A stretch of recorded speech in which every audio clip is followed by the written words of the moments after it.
기장군 복군 기념비라는 게 서 있었습니다. 이 기장군이 한때 사라졌었어요. 그랬다가 돌아온 것을 기념하는 비석인데 80년 만에 드디어 복군의 영예를 찾았다. 여기에 이제 더 이상 전염되지 않는 음성 한센인 분들이 농장을 하셨어요. 근데 부산에는 용호농장이라든지 몇 개 한센인 농장이 있었고 그 중에 하나였는데 최근에 재개발을 위해서 주민들의 이주가 끝났습니다. 이런 거대한 시설이 있습니다. 한국수력원자력 세울원자력본부, 한국전력국제원자력대학원 대학교, 시내버스 정류장 표시입니다. 동부산 관광단지라고 적혀있죠. 이 북쪽으로 롯데월드 어드벤처가 만들어지고 있죠. 서울의 롯데월드 같은 것이라 생각하시면 되겠습니다. 다 되고 나면은 도심이 가지고 있던 중심성을 이 지역이 가져올 것으로 예상을 합니다. 요즘 동부산이 핫하다. 그래서 갔더니 과연 부산 분들이 자부심을 느낄 만한 변화를 겪고 있는 중이다라는 것을 확인할 수 있었습니다.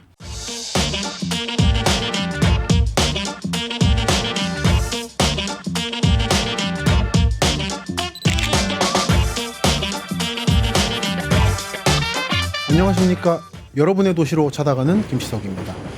오늘은 지난 시간에 이어서 동부산, 동남권 메가시티의 미래의 땅이죠. 미래의 모습을 미리 보여주고 있는 동부산을 계속 걸으면서 울산을 향해서 나아가겠습니다. 지금 보고 계시는 사진은 기장군청입니다.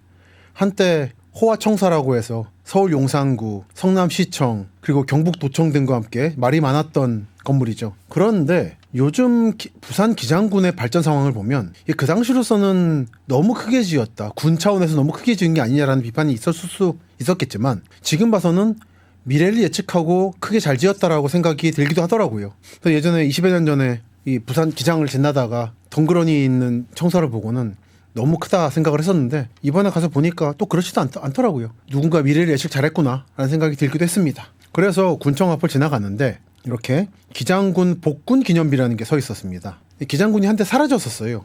그랬다가 돌아온 것을 기념하는 비석인데 무슨 얘기냐면 기장이란 지역은 왔다 갔다 했습니다. 동래에 갔다가 들어오기도 하고 양산에 갔다 들어오기도 하고, 그래서 1617년에 다시 현으로 부활했던 기장현이 1895년 현에서 군으로 승격해서 기장군이 됐으나 1914년 이때 한반도의 행정구역이 전부 개편되죠. 이때 인구와 면적의 작다는 이유로 동래군으로 다시 편입되었다. 그리고 1963년 이때도 대규모로 행정구역 개편이 됩니다. 예를 들어 서울 같은 경우는 경기도 땅을 뺏어와서 그 당시 서울의 면적이 2배로 넓어졌죠. 이 부산에서도 마찬가지였는데 1963년 동래군의 구포읍과 사상, 북면, 이 북면이 있어서 서면이 있는 거죠. 그리고 기장의 송정동이 부산 직할시로 편입되고 대신 서생면이 들어왔다. 기장, 일광, 장안, 철마 등 서생을 제외한 5개면은 옛 기장군인데도 동래군으로 호칭되어 오다 1973년에 이번에 또 양산으로 넘어갑니다. 양산군이 돼요. 그리고 80년에 서생면은 울주가 돼서 울주 서생포해성이라고 하죠. 그래서 서생면은 울주군으로 복귀되었고 1986년에 양산군 동부출장소가 기장읍에 설치되었다가 95년에 드디어 거의 100년 만에 기장군으로 부활하게 되었다라는 겁니다. 한때는 동래가 됐다가 양산이 됐다가 100년 만에 기장이라는 단위를 되찾은 것에 대한 기쁨으로 이런 비석을 세웠다는 얘기입니다. 80년 만에 드디어 복군의 영예를 찾았다. 그래서 기장군청 구도심은 이런 모습입니다. 기장시장이 있고요. 이런 느낌의 재래시장이 있습니다. 기장역 근처입니다. 그리고 기장하면 유명한 게 기장멸치죠. 기장 죽방멸치라고 하는, 조선일보 22년 4월 20일자 기사를 보니까 기장 대변 멸치젓이라고 있습니다. 대변항이 있어서 대변이죠. 큰 바닷가라는 말씀을 드렸습니다. 조금만 읽어보면 4월은 김장용 멸치젓을 준비하기 좋은 계절이다. 그래서 멸치젓으로 유명한 대변항을 찾는 사람이 많다. 부산 기장에 있는 대변은 멸치뿐 아니라 미역과 다시마로도 유명하다.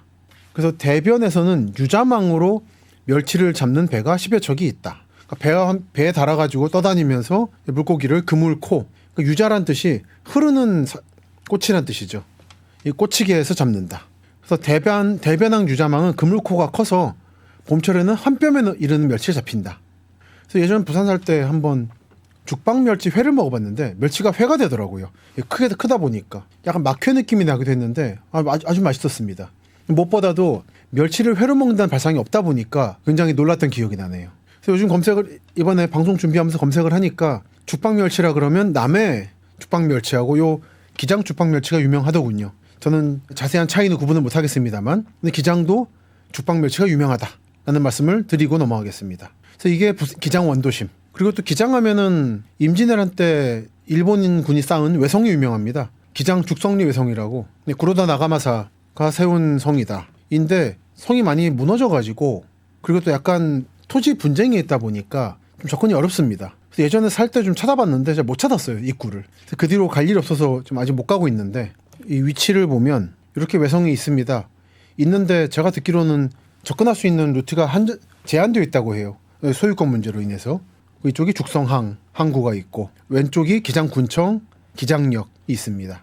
그리고 위에 보이는 게 여러분들이 들어보신 분도 있으실 거고 아닌 분도 있으시겠습니다만 신앙촌이라고 천부교 예전 이름으로는 전도관이라고 불리던 종교 집단이 가지고 있는 제3신앙촌 건물입니다. 뭐 자세한 말씀은 드릴 필요는 없겠습니다만 제1신앙촌이 부천 소사에 있었고 제2가 남양주 덕소에 있었고 제3이 여기입니다. 여기서 많은 물건을 만들어냅니다. 정밀 기계도 만들었었고 그 거점이 여기라서 저한테 기장은 이 신앙촌 제3신앙촌 죽성리 외성 이 머릿속에 있고 또 하나가 여기 기장군 일광읍 삼덕길이라고 삼덕성당이 보이죠. 여기에 음성 한센인들 아직 병이 남아있는 상태를 양성이라 부르고 이제 병이 사라진 상태를 음성이라 부릅니다. 여기에 이제 더 이상 이제 전염되지 않는 음성 한센인 분들이 농장을 하셨어요. 부산에는 용호농장이라든지 몇 개의 농장, 한센인 농장이 있었고 그 중에 하나였는데 최근에 재개발을 위해서 주민들의 이주가 끝났습니다. 그래서 답사도 할 수 있었고 이렇게 말씀도 드릴 수 있습니다. 저한테는 이런 시설로서 기장이 좀 머릿속에 많이 남아있어요. 그리고 원자력 발전소도 있죠. 신앙촌인데 여기 보시는 거 여기까지는 이제 공도니까 공공도로니까 이렇게 사진을 찍을 수 있었습니다. 신앙촌 후문이라 돼 있고요. 안쪽으로 들어가면 제3신앙촌이 나오는데 건물도 보이고요. 근데 저 안은 들어갈 수 없습니다. 사유지기 때문에. 사유지는 들어가면 안 되죠. 그래서 이렇게 돼 있고 해안로 없습니다. 여기 통해서 바다 못 들어가니까 들어오지 마세요. 여기부터 시온그룹 회사입니다. 전도관 천부교 이 종교 단체의 재산을 관리하고 있는 그리고 여러 기업들을 거느리고 있는 그룹이 시온그룹이죠. 그래서 안에는 들어가지는 않았습니다. 그리고 이 나오는 길에 보면 시온실업고등학교, 한일물산, 시온식품, 생명물식품 여기서 간장을 만들죠. 생명물 간장이라는 상품을 만드는데 이 간장은 요식업계에서 평이 좋더라고요. 잘 만든다고. 먹어보진 않았습니다만 신앙총식품 여러분들이 잘 아실 만한 요구르트 하나를 만듭니다. 그리고 시온합섬 예전에 이 시온고등학교는 남양주 덕소에 있었는데 옮겨온 것 같아요. 그리고 한국천부교 전도관 유지재단에서 있고 이제 우체국, 우편 취급국이 있어서 이렇게 간판이 돼 있었습니다. 그리고 방금 말씀드린 한센인 마을은 이렇게 생겼습니다. 고속화도로를 보다 보면 천주교 삼덕공소라고 돼 있고요. 이 음성 한센인들이 소록도에서 나오게 됩니다. 양성은 계속 남아 계셨고 음성인들은 자활의 길을 모색해서 나오시게 되는데 이때 프로테스탄트 교회나 가톨릭, 천주교에서 이들을 조직화시킵니다. 그래서 황무지를 개척하고 도시 바깥의 지역을 개척해서 마을을 만들고 농장을 만들게 되죠. 이 삼덕마을은 천주교 측의 농장이었던 것 같아요. 그러니까 천주교 신자분들이 모이는 거죠. 이런 모습이었고요. 제가 여기를 간 게 21년 6월이기 때문에 아마 지금쯤은 철거가 끝났을 것으로 생각이 됩니다만 잘 모르겠습니다. 워낙 전 아시겠지만 대중교통으로 다니는데 대중교통으로 접근하기 어려운 곳이어서 두 번 갈 엄두는 안 나네요. 이렇게 이 삼덕농장 주변에는 아파트들이 들어서고 있었고 기장이 요즘 발전이 빠르지 않습니까? 그래서 이쪽도 자연스럽게 재건축의 길을 모색하고 있는 것이었죠. 이런 풍경들. 그러니까 사실 예전에 아직 농장이 있고 주민들이 살고 계실 때 한번 들렀었는데 천주교 쪽에 볼 일이 있어서 그때는 주민들이 워낙에 생각 없는 사진가들이 막 사방에 카메라를 들이미는 바람에 예민하셨습니다. 그래서 그때 사진을 찍진 않았었어요. 근데 이제 주민들이 이주가 끝났고 철거에 들어간다는 소식을 듣고 그럼 이제는 찍어도 되겠지. 아직은 또 완전히 재건축 조합이나 건설업체에 땅이 넘어간 게 아니기 때문에 괜찮다고 판단을 해서 가서 사진을 찍었습니다. 이런 식으로 공폐가 경찰서에서 특별 순찰을 한다라는 팻말도 붙어 있었고요. 그리고 이 무연구 묘지 찾는 안내판. 재건축, 재개발, 택지 개발을 할 때 마지막 단계가 묘지 이장이지 않습니까? 연고가 있는 묘지는 이장이 되고 나머지 연고가 없는 묘지들을 일괄적으로 공지를 한 다음에 연고자가 찾아오지 않으면 일괄적으로 이장을 하게 되죠. 여기까지 오면 이제 재건축의 마지막 단계를 밟는 거다라고 많이 흔히들 이야기를 합니다. 그래서 이걸 보고는 여기도 이제 정말 끝나가는구나라는 생각을 했습니다. 이게 삼동농원 주민들의 마음의 안식처였을 성당이고요. 아직 신부분이 계셨습니다. 답사하다가 우연히 만나 뵙고 인사드리고 이런저런 일로 왔다라고 설명을 드렸습니다. 그리고 마을회관이 있었는데 이런 식으로 보시면 삼덕마을 내 모든 건물 사진 촬영 금지. 하도 카메라들을 들이미니까 사람 사는 데인데 그러면 안 되죠. 제가 도시 답사를 자주 하지 않습니까? 하다 보면 종종 이제 어떤 기관이나 단체와 함께 할 때가 있어요. 그때 이제 이분 주최 측에서 저한테 확성기 같은 걸 주시고는 답사객이 모두 들을 수 있게 좀 소리 크게 하고 싶다라고 하시는데 그때마다 거부합니다. 우리는 지금 어디 관광지라든지 사파리를 하는 게 아니고 사람들이 살고 있는 지역을 들어가는 것이기 때문에 지금 이 시민들이 살고 있는 골목이나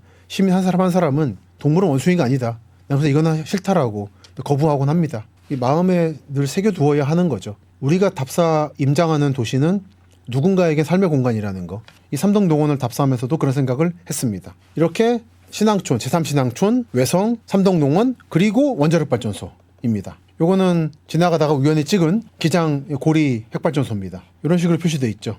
다 색을 칠해놨는데 이게 원자력발전소입니다. 이런 거대한 시설이 있습니다.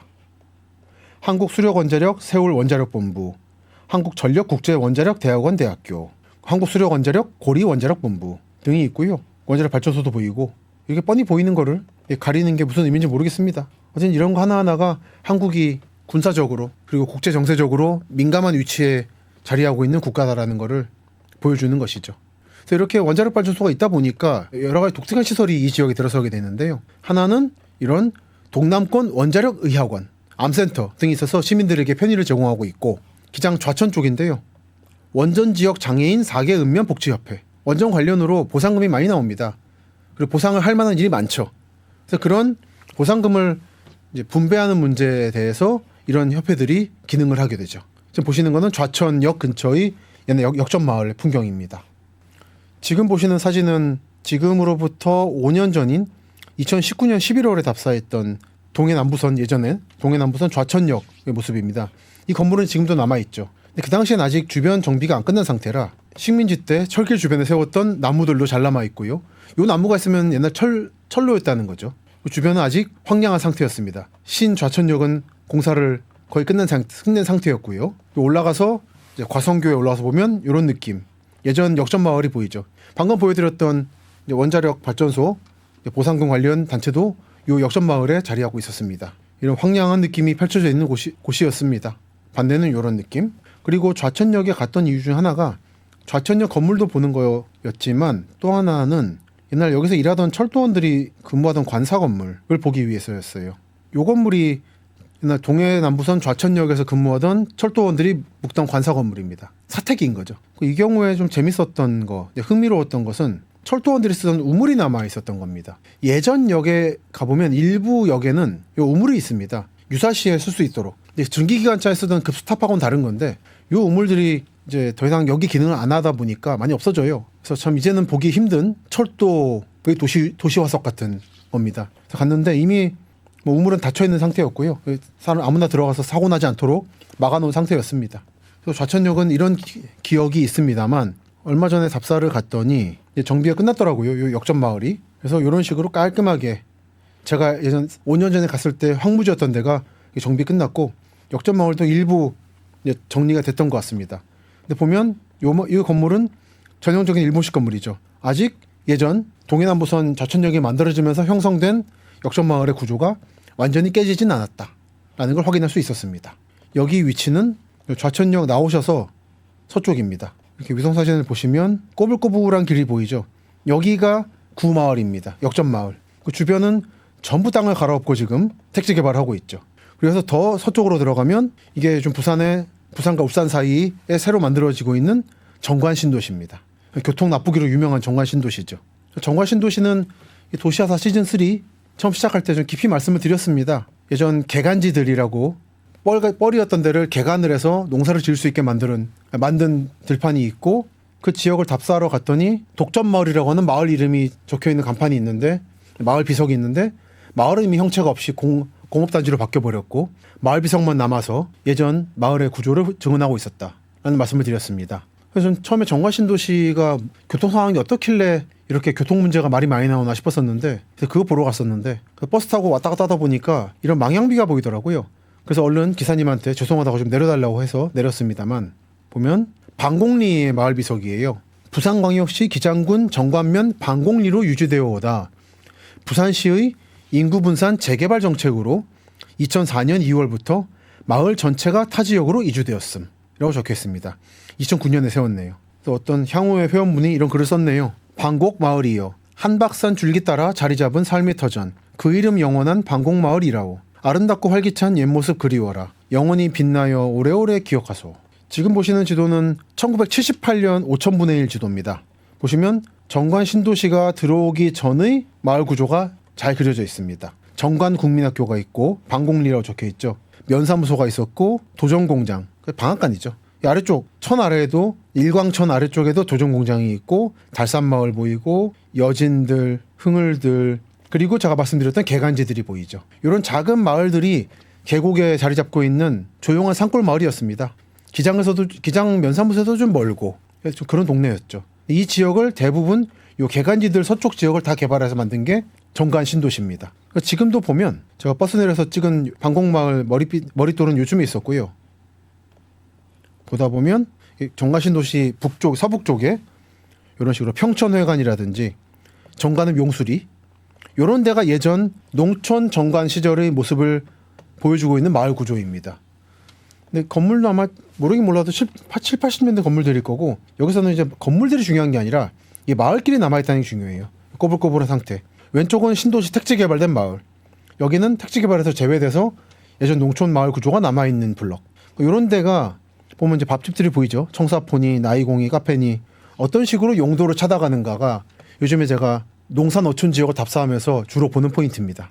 정관은 가보면 박물관이 하나 있습니다. 워낙에 사람이 예전부터 오래 살던 곳이라서 유적 유물이 많이 나왔대요. 그래서 이렇게 가보시면 예전 선사시대나 역사시대의 유물뿐 아니라 정관신도시 개발 전의 마을 위치도 이렇게 표시해놨습니다. 모전마을, 가동마을, 덕전마을 하는 식으로 그리고 방곡마을 그리고 이 위성사진은 정관신도시 개발할 때 신도시 자리 그리고 주변 자리에서 어떤 유적 유물이 나왔나를 보여주는 지도입니다. 박물관이 참 정비를 잘 해놓고 설명을 알기 쉽게 해놔서 참 많은 공부가 됐습니다. 공부가 됐는데 찾아오시는 분이 많지는 않아 보이시더라고요. 그게 좀 아쉬웠습니다. 조금 더 선전이 되면 좋겠다 생각이 들었고 정관신도시 검색하시면은 다 교통 얘기만 나오는데 그거 말고도 찾아볼 게 많은 정관신도시란 말씀을 드리고 싶네요. 그리고 이제 더 북쪽으로 올라가기 전에 동부산 관광단지 오시리아를 좀 짚어보고 가겠습니다. 시내버스 정류장 표시입니다. 동부산 관광단지라고 적혀 있죠. 동부산 관광단지 오시리아라고 부릅니다. 보면 내부는 이런 식으로 돼 있고요. 밖에서 보면 이런 식으로 롯데 프리미엄 아울렛, 마트 등이 보입니다. 위성사진으로 보면 동해선 오시리아역이 있고 나오시면 오른쪽으로 있습니다. 지금 보여드렸던 등대는 이 아래쪽 롯데몰 동부산점이고요. 이 북쪽으로 롯데월드 어드벤처가 만들어지고 있죠. 서울의 롯데월드 같은 것이라 생각하시면 되겠습니다. 규모가 상당합니다. 그래서 이게 아직 완성이 다 안 된 걸로 보이는데 다 되고 나면은 순식간에 중심이 부산인 도심이 가지고 있던 중심성을 이 지역이 가져올 것으로 예상을 합니다. 사실 저도 이렇게 이 지역에 주목하게 된 게 몇 년 안 됐는데 그동안 90년대 말에 걸었던 부산 해운대 기장의 이미지만 있다가 몇 년 전에 MBN에서 방송을 찍었었어요. 그때 이제 부산 출신 분하고 말씀을 나누다가 요즘 동부산이 핫하다. 아 그런 곳이 몰랐다라고 했더니 꼭 가봐야 된다고 하시더라고요. 그래서 갔더니 과연 부산 분들이 자부심을 느낄 만한 변화를 겪고 있는 중이다라는 것을 확인할 수 있었습니다. 그래서 저 등대에 올라가 봤습니다. 등대에 올라가서 서쪽을 본 모습이 이런 모습. 저 멀리 동해바다가 보이고 해운대가 보이죠. 여기는 아직 택지 개발을 하고 있는 오시리아역 주변. 제가 이걸 찍은 게 2022년 12월이니까 아직 이 모습에서 크게 바뀌지는 않았을 것 같네요. 뭐 아파트나 오피스텔에 올라갔을 수는 있겠습니다만 아직 황량함은 좀 남아있지 싶습니다. 이게 오시리아역이고요. 여기가 말하자면 위락단지 놀이시설이죠. 그러니까 이게 완성이 된 건지 모르겠는데 아직 나무들이 작아서 좀 황량해 보인 건지 제가 찾아간 게 겨울이라서 그런 건지 모르겠습니다만 조금 더 아기자기하게 차분한 느낌을 받으려면은 시간이 좀 더 필요하겠구나 생각을 했습니다. 하지만 여기가 중심이 될 거라는 예측은 쉽게 할 수 있었습니다. 혹시라도 부산 가시는 분들은 광안리 해운대 또는 광복동, 영도, 송도 이런 데만 가지 마시고 한번 오시리아 가보십시오. 다른 데도 이런 거 있지 않냐, 놀이시설 있지 않냐, 뭘 굳이 가야 되냐 생각하실 수 있는데 다른 지역과의 동부산 오시리아가 다른 점은 여기는 바닷가란 거죠. 동해가 바라보이는 어드벤처라는 거는 서울 잠실에 있는 석촌호수에 있는 롯데월드하고는 좀 느낌이 많이 다르더라고요. 석촌호수에 있는 롯데월드가 아기자기한 느낌이라면 여기는 광활하고 탁 트인 느낌이라서 상당히 좋았습니다. 한번 가보시고 동남권의 미래가 어떻게 그려질지를 한번 상상해 보시길 바라겠습니다. 다음은 기장에서 쭉 올라가서 북쪽에 있는 일광입니다. 가보시면 이런 식으로 광산마을이라는 표시가 돼 있어요. 일광광산, 니코광산이라고. 일광이 원래 이름이 일광인데 일본의 도쿠가와 이에야스, 에도 막부 세운 사람이죠. 그 사람의 신사가 있는 산이 일광산, 니코산이기도 해서 일본인들이 이 이름을 좋아했던 것 같습니다. 읽어보면 식민지 시기 당시, 일제강점기 당시 국내 조선인 강제노동, 국내징용 현장으로 1930년 스미토모, 지금도 있는 그룹이죠. 물론 이제 2차 대전 전의 스미토모와 지금은 완전히 다릅니다. GHQ 미군에서 와서 재벌 해체를 했기 때문에 달라졌습니다만 스미토모 광업 주식회사에 의해 개발된 구리광산이다. 6.25 전쟁 이후 중석, 텅스텐을 캐기 시작하여 규모가 커졌지만 채산성이 떨어져 90년대 말 폐광하였다. 현재 광산 입구는 굳게 닫혀 있으며 입구 앞 수질 정화 시설만 남아 있다. 그리고 건물이 잘 남아 있습니다. 일본인 관리자 성사, 우물 및 빨래터, 그리고 광산마을 등 상당히 독특한 풍경이었어요. 보면 광산마을에는 20여 채의 집이 있었다. 1900년대 초 대부분 광산 노동자의 사택이었으며 현재 47가구 정도의 주민들이 살고 있는 작고 소담한 마을이다. 실제로 어떤가를 보겠습니다. 이런 건물들이 남아 있고요.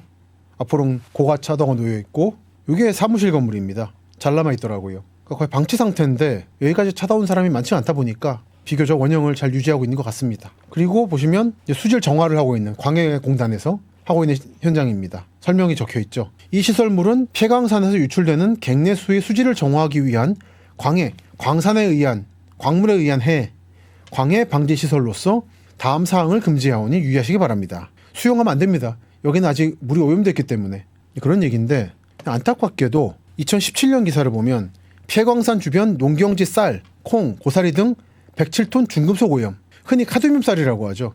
폐광 주변에 물이 흘러나와서 쌀이나 곡물들이 오염됩니다. 근데 그런 게 시중에 유통되는 경우가 있어요. 그래서 보시면 2016년 농산물 중금속 부적합 발생 필지네요. 일산 이렇게 보이고요. 이 리스트 속에 일광, 부산 기장군 일광면 원리가 포함되어 있죠. 그래서 일광광산 검색하시고 하면은 꼭 이 광산은 맞는 문제는 아니고 카드뮴쌀이라는 단어가 많이 나옵니다. 그러니까 참 광업이라는 게 캘 땐 좋은데 그리고 산업 발달 그리고 국가 발전에 이바지합니다만서도 폐광하고 나면 몇십 년을 다시 복원 작업을 해야 합니다. 근데 이제 이렇게 정부나 그 해당 업체가 관리를 하는 경우도 있지만 못하는 경우도 있어서 문제가 많이 발생하고 있죠. 전국을 답사하면서 그런 현장을 많이 봅니다. 21년도 5월 5일자 부산일보 기사입니다. 비소 카드뮴 섬뜩한 중금속 범벅 폐광산 부산에 더 있다. 철마면 임기납석광산. 그래서 기준치 이상 중금속 검출로 파장이 일었던 부산 금년산 옛 구리광산에 이어 부산 다른 폐광산들도 중금속에 심각하게 오염된 것으로 드러났다. 현재 부산 내 임기납석, 일광광산, 사상구 경창광산에서 기준치 이상 중금속이 검출되고 있다. 그래서 일광광산은 비소가 나오고 있다고 하네요. 그나마 이제 일광광산은 다행인 게 읽어보면 부산에서는 폐광된 18곳 중 일광, 용호, 삼보광산 등 3곳만 광해 방지 사업이 이루어지고 있고 일광광산은 15년간 이 사업이 28번 진행돼서 현재 토양 유출수의 중금속 농도가 급격히 감소하고 있다.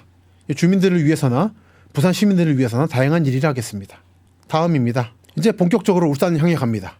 여러분들 갯마을이라는 소설을 들어보셨나 모르겠어요. 이 울산 출신의 작가인 오영수 소설가가 부산 기장의 바닷가 마을을 배경으로 해서 쓴 소설인데 그 갯마을의 주인공이 해녀입니다. 제주 출신 해녀가 이 기장 바닷가에 와서 겪는 일을 묘사한 소설입니다. 부산 도시공사에서 만든 페이지인데 읽어보시면 일광역에 대한 이야기입니다. 일광은 전형적인 반농 반어, 농사를 짓기도 하고 어촌을 하기도 하는 여인 중에는 해녀가 되어 바다에서 미역, 다시마, 전복 등을 따서 생계를 잇기도 했다.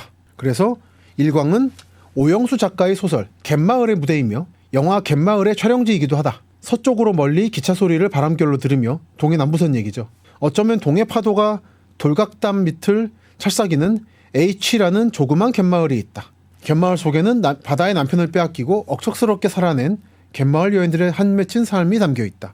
전국적으로 갯마을이라는 단어가 이 소설을 통해 유명해졌는데 그 무대가 바로 울산 출신 작가가 쓴 이 기장마을인 거죠. 그래서 여기서부터 슬슬 부산의 기장과 울산이 만나기 시작합니다. 이 오영수 작가는 이렇게 생긴 분입니다. 이 갯마을을 쓴 소설가 오영수 작가는 울산 울주군 언양읍이라는 곳에서 태어났는데요. 그 언양읍성이라고 있습니다. 지금 울산역 근처죠. 가보시면 오영수 문학관이 있고요. 읍성마을 곳곳에 이런 식으로 벽화가 그려져 있습니다. 고향의 서정 읊은 한국 단편문학 대표주자. 1909년에서 태어나서 79년 사망. 경상남도 울산군 언양면, 현 울산광역시 울주군 언양면 출생. 대표적 단편소설은 화산대기, 그리고 6.25 전쟁이 끝난 53년에 쓴 갯마을, 요람기 등이 있네요. 그리고 벽화에는 이런 식으로 언양읍성이 있고 이렇게 큰 길 따라 가시면 오영수 문학관이 나온다라고 표시가 되어 있습니다. 참고로 울산에 지인을 만나러 갔다가 시간이 남아서 울산역이 울산 시내에서 멀거든요. 언양읍내에 붙어 있는데 그래서 언양읍내를 구경하다가 읍성에 다다랐습니다. 갔더니 이렇게 일부 마을은 일부 건물을 철거를 했습니다만 아직 읍성 안에 있던 마을이랄까 집들은 남아있는 상태였습니다. 그래서 이게 성 안인데 성 안에 논밭, 예전 마을, 그리고 90년대 지었겠죠? 그때쯤 지은 아파트들이 상당히 아름답게 조화를 이루고 있었습니다. 저는 이런 식으로 요즘에 수원 화성도 그렇고 성을 정비할 때 안에 있는 마을을 완전히 밀어버리는 경우가 많은데 그건 좀 별로라 생각합니다. 읍성도 원래 사람을 지키기 위해서 마을이 있고 그 바깥에 쌓은 게 읍성이거든요. 근데 읍성 안에 마을을 비워버리면은 그 읍성의 의미가 사라져버리는 겁니다. 그냥 화석이 되는 거죠. 나간읍성이라든지 해미읍성도 내부 마을 구조가 남아있습니다만 이 언양읍성도 더 이상 그렇게 인위적인 정비를 멈추고 제 사진을 보여드리는 모습처럼 이런 한적한 느낌들이 살아있는 사람이 살고 있는 읍성으로서의 모습이 남기를 바라는 마음을 가졌습니다. 석양 무렵에 가서 그런지 모르겠는데 더 아름답더라고요. 이런 읍성마을에서 오영수 소설가가 태어났고 그는 부산 당시는 동래군이었습니다만 지금의 부산 기장군을 배경으로 한 그리고 제주 출신 해녀의 딸을 주인공으로 한 소설 갯마을을 썼다. 여기서 제주와 부산과 울산이 만나게 되죠. 지금 보여드리는 책은 국립민속박물관에서 출판한 영도에서 본 부산의 해양문화라는 책입니다. 온라인으로 공개되어 있으니까 여러분도 보실 수 있습니다. 그 가운데 제주 출신 해녀들이 어디까지 진출했는가 를 보여주는 지도를 보시면 서로는 중국의 칭다오, 다롄, 대련이죠. 북쪽으로는 블라디보스톡, 오른쪽으로는 울릉도 독도까지 갔다. 그리고 도쿄까지 갔다. 그리고 한국 내에서는 영도, 울산, 영덕. 여기서 말하는 울산이라는 거에는 부산 기장 등으로 포함되는 거죠. 그래서 식민지 시기에 많이 진출했다고 해요. 그래서 제주도에서 배 타고 부산 영도로 와서 거기서부터 이제 흩어지는 방식을 취했다고 합니다. 그래서 이어도 타령이라고 하는 해녀 노래의 출양 해녀들, 고향을 떠난 해녀들이 제주도를 출발해서 부산 영도로 가는 과정이 그려져 있다고 합니다. 이런저런 성산 일출봉을 넘어가서 바다를 지나서 다대포겠죠. 다대 끝을 넘어가면 부산 영도다라고 하는 코스가 나옵니다. 이런 코스를 그리고 있고요. 군산, 태안, 백령도, 완도. 그리고 또 하나 부산과 울산이 공통적으로 가지고 있는 유산이라고 하면 문화재죠. 외성이 있습니다. 아까 부산 기장의 죽성리 외성 말씀을 드렸는데 지금 울산 지역에는 크게 두 개의 외성이 있습니다. 하나는 서생포 외성. 한때 동래군이었죠. 기장이기도 했다고 했었죠. 서생포 외성. 그리고 또 하나는 울산 외성입니다. 울산 외성은 가토 키요마사와 명군이 대판 싸웠던 성으로 유명하죠. 이 울산 외성은 첫 울산역이 있던 시내에 자리하고 있고요. 서생포 외성은 이 울산 외성과 기장 외성의 중간에 자리하고 있습니다. 기장 외성에서 나를 내려가면 부산 지역에 외성이 많이 있고 서쪽으로 순천 정도까지 외성들이 자리하고 있습니다. 외성을 만든 이유는 간단한데 처음에 일본 측은 수군을 통해서 한반도의 남해안과 서해안, 동해안 쪽을 공략을 하려고 했는데 이순신의 수군이 워낙 강하다 보니까 나중엔 도요토미 히데요시가 이순신이란 이름은 몰랐겠지만 조선 수군과의 싸움을 피하라고 명을 내립니다. 그리고 바닷가에 성을 짓고 거기서 농성을 하라고. 보면 한동안 20여 차례 정도 이순신의 수군이 전승을 거두다가 그 뒤로 싸움이 소강 상태에 들어섰는데 그거는 일본 측에서 싸움을 피했기 때문이죠. 그 싸움을 피하고 들어간 게 외성들입니다. 그 중에 부산 기장과 울산은 기장 주성리 외성, 서생포 외성, 울산 외성 등을 공유하고 있는 거죠. 이렇게 해서 우리는 울산으로 거의 다 왔습니다. 마지막으로 우리가 지난 시간에 동해남부선이 올라가는 코스를 따라서 지도를 봤었는데요. 동해남부선이 울산으로 들어오는 모습을 보면서 이번 시간을 마치려 합니다. 보시면 동래군 서생면이 보이죠. 여기 철도가 지나갑니다. 쭉 올라가서 온산면, 지금은 온산이라고 하면 금속 산업들 그리고 토양 오염, 대기 오염 등으로 알려져 있습니다만 한때 온산병이란 말이 있었죠. 일본의 미나마타병, 이따이병 같은 산업재해였는데 당시 한국 정부가 그걸 무마시키는 바람에 실체는 잘 알 수가 없습니다. 근데 이 당시는 아직 울산 지역 울산공업센터가 개발되기 전이기 때문에 개발을 막 시작한 시점이었기 때문에 아직 이렇게 농촌 모습이 남아 있었습니다. 철도가 우리 울주군으로 들어섭니다. 그리고 이제 울산시로 들어서게 되죠. 그래서 울산시 태화강을 건너서 지금은 여기 없습니다만 그 당시는 이 울산 외성에 있던 울산 성지라고 써 있죠. 울산성 바로 옆에 울산역이 있었습니다. 이 당시 이때보다 조금 더 뒤에 만들어진 1972년 철도청 자료를 보면 부산부터 울산까지의 철도 라인이 잘 그려져 있습니다. 부산, 부산진, 우암, 범일, 가야, 사상, 부전. 여기부터가 사실상 동해남부선이죠. 거제, 동래, 수영, 해운대, 송정, 기장, 일광, 좌천, 올래, 서생, 남창, 덕하, 달리, 그리고 울산역. 달리에서 갈라져서 요 72년 지도인데 이때는 이미 공업화가 완성된 상태였습니다. 그래서 울산항, 장생포, 야음 등의 공업시설로 가는 철도가 있었고 그 달리에서 만나게 됐죠. 그리고 울산역에 머물렀고 병영, 호계, 모화, 입실, 죽동하면서 서서히 경주로 들어가게 됩니다. 그래서 불국사역, 동방역, 경주역에서 하나는 갈라져서 대구로 가고 하나는 포항으로 가게 됩니다. 포항에서 일단 멈춥니다. 동해남부선 공사는 완성됐는데 여기서부터 중부선 공사를 하던 중에 일본이 전쟁에 지면서 공사가 80년간 멈췄고 지금 그때 못했던 공사를 하고 있는 게 동해선 공사입니다. 이렇게 경주, 포항, 울산, 부산이 만나게 됩니다. 근데 지금 보여드리는 요 울산 달리, 덕하, 울산항, 야음, 장생포 라인은 전부 바뀌었어요. 아는 울산분한테 이 지도 보여드리니까 굉장히 낯설어 하시더라고요. 이런 라인들이 있었냐고. 이분들이 기억하시는 큰 변화라고 하면은 여기 있는 울산역이 요 동쪽 지역의 지금의 태화강역 쪽으로 옮겨가서 한때 거기가 울산역으로 불렸죠. 그때 기억 정도가 예전에 울산철도는 이랬었지라고 하는 마지막입니다. 근데 그 앞에 하나 더 있는 거예요. 달리역, 야음역. 그 울산분을 모시고 달리역이나 야음역 역터도 보여드리고 철도 관사도 보여드리니까 굉장히 놀라시더라고요. 여기 이렇게 다녔는데 몰랐었다고. 그래서 울산역이 여기에 있다가 태화강역, 지금 여기 표시가 없습니다만 지금의 태화강역 자리로 갔다가 다시 왼쪽으로 간 게 언양 쪽으로 간 게 지금의 울산역. 그러니까 울산이 참 도시의 발달에 따라서 철도역이 위치가 많이 바뀝니다. 그래서 울산 분들도 헷갈려하세요. 그래서 다음 시간에는 이 울산의 철도 이야기부터 시작해서 울산에 대해서 말씀을 드리려 합니다. 그럼 오늘도 수고 많으셨습니다. 다음 시간에는 울산에서 찾아뵙겠습니다.